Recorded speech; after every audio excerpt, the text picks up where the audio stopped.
اپنے mind set کے ہاں میرے حساب سے مل جائے، مطلب میری کنوینئنس کے حساب سے مل جائے، یہ بہت ایک عجیب و غریب قسم کی ایک کیفیت ہے جو لوگوں میں نظر آ رہی ہے. اب اس کے اندر جو اہم ترین چیز ہے وہ یہ ہے کہ انسان اپنی خواہشات کا غلام ہے. یہ اللہ تبارک و تعالیٰ نے اس کو کہاں کہاں نہیں بیان کیا کہ کب تم جو اپنی خواہشات کے غلام بن رہے ہو، یہ خواہشات کا غلام بننا ہے کہ تمہیں اپنی طبیعت کے مطابق جو ہے وہ ملے فیصلہ، یا تمہیں اپنی طبیعت کے مطابق دوسرا جو ہے وہ بات کر دے. لہٰذا آج کا دور وہ ہو گیا ہے کہ اگر کوئی بات سمجھائی جاتی ہے تو وہ کہتے ہیں کہ یہ تو سب مولویوں کی باتیں ہیں، یہ سب مولویانہ باتیں ہیں، اور یہ مطلب یہ تم ماڈرن دور کے اندر یہ کس طرح کی باتیں کر رہے ہو. ایکسیپٹ نہیں کرنا اس کو الگ اب اس کے اندر دو معاملے میں آج لے کر آؤں گی اپنے پروگرام میں. یہ بہت اہم بات ہے کہ میری بہنیں اور ناظرین جو ہے اس کی طرف توجہ دیں. ایک تو طلاق کا معاملہ ہے، خلا کا معاملہ. میں اس کی دو مثالیں آپ کو دوں گی. یعنی اگر طلاق دے دی ہے غصے کے اندر، اگر طلاق دی ہے ایک دفعہ، ایک باری میں 3 دفعہ کہہ دیا، اب وہ کسی نہ کسی سے ہیلے اور بہانے ڈھونڈیں گے، کیونکہ وہ غصے کے اندر کہہ دیا ہے، وہ تکلیف کے اندر کہہ دیا ہے، بعد میں احساس ہوا.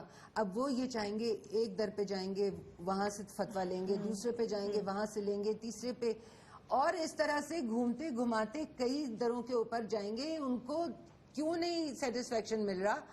کیونکہ وہ اپنی مزاج کا، اپنی طبیعت کا فیصلہ چاہ رہے ہیں کہ ہماری طبیعت کے مطابق بس کوئی یہ مولوی کہہ دے. کس قدر یہ عجیب و غریب کیفیت ہے. کہاں جا رہے ہو تم؟ قرآن پکار رہا ہے، تم کب تک اپنی خواہشات کے تابع تم اپنی زندگیوں کو گزارو گے؟ بالآخر تو تم نے قبر کے اندر آنا ہے. یہ بہت اہم چیزیں ہیں سمجھنے کی. ان کا تعلق زندگی سے، اور خاص طور پہ اس دور کے اندر جہاں اتنے زیادہ طلاقیں ہو رہی ہیں اور جہاں عدت کے اندر بہانے تلاش کیے جاتے ہیں. میری تو کوئی روزی روٹی نہیں ہے، میں تو جاب پہ بھی جانا ہے. اچھا اگر خلا لیا، اگر میں نے خود خلا لیا ہے تو میں 1 مہینے کے لیے مطلب عدت کافی ہے. میں نے تو سنا ہے کہ 40 دن کی عدت ہوتی ہے، مجھے تو فلاں نے یہ بتا دیا اور فلاں نے.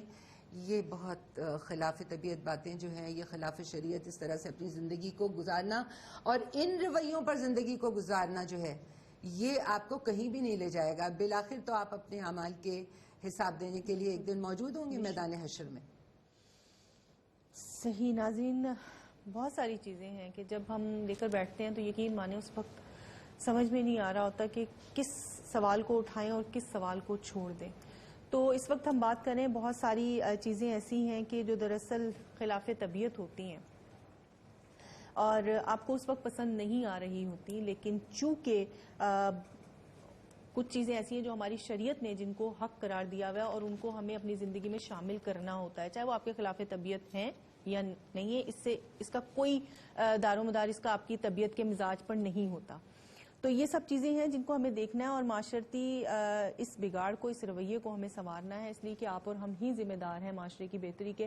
اگر آج ہم ان چیزوں کو نہیں سمجھیں گے اور دین اسلام جو کہ ایک مکمل ضابطۂ حیات ہے، جو کہ دین فطرت ہے، جس کو اللہ تعالیٰ نے بنایا ہی اس طرح ہے کہ انسان کے لیے ہر طرح کا کمفرٹ زون اس میں ہے، صرف اس کو اس کے طریقے سے جو اس کا صحیح عمل ہے اس کے ساتھ اگر آپ گزاریں گے تو ہی وہ آپ کو مل پائے گا، اپنی مرضی اپنے مزاج کے ساتھ تو نہیں. کیا کہیں گے آپ اس حوالے سے؟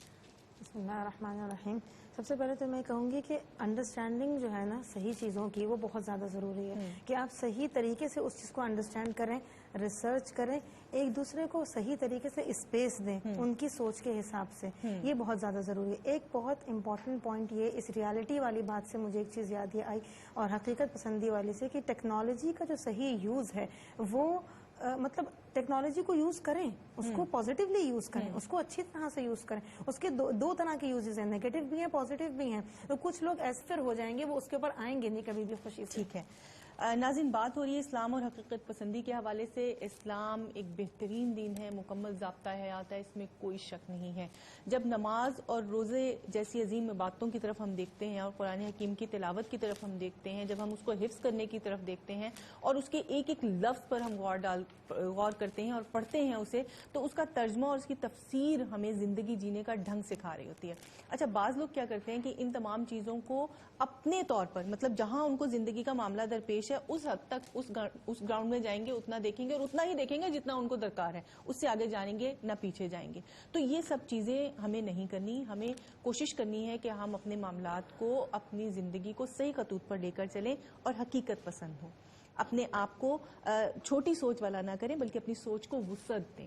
اس کو بڑھاوا دیں تاکہ وہ روشن خیالی ہمارے اندر آئے، وہ دل میں وسعت آئے کہ ہم دوسروں کو بھی جگہ دے سکیں، کیونکہ اسلام ہمیں یہی تبلیغ کر رہا ہے، یہی تعلیم دے رہا ہے کہ ہم امن پسند ہوں، ہم بھائی چارے والے ہوں، ہم ایک دوسرے کے لیے اثار کرنے والے ہوں، ہم قربانی کرنے والے ہوں ایک دوسرے کے لیے، ہم ایک دوسرے کو پیار محبت سے جگہ دینے والے ہوں، نہ کہ ہم ایک دوسرے کی گردنیں مارنے والے ہوں، ایک دوسرے کا حق کھانے والے ہوں، ایک دوسرے کی چغلی کرنے والے ہوں، کسی کے لیے بدگمانی رکھنے والے ہوں، یا کسی کے لیے شک کی لہر اپنے دل میں ڈال کر اس کے ساتھ قطع تعلق کرنے والے ہوں، اپنے رشتہ داروں سے منہ موڑنے والے ہوں۔ ان تمام چیزوں سے ہمیں منع کیا جا رہا ہے، کیونکہ اسلام ایک بہترین دین ہے، اور اس کے علاوہ میں یہ سمجھتی ہوں دنیا میں کچھ بھی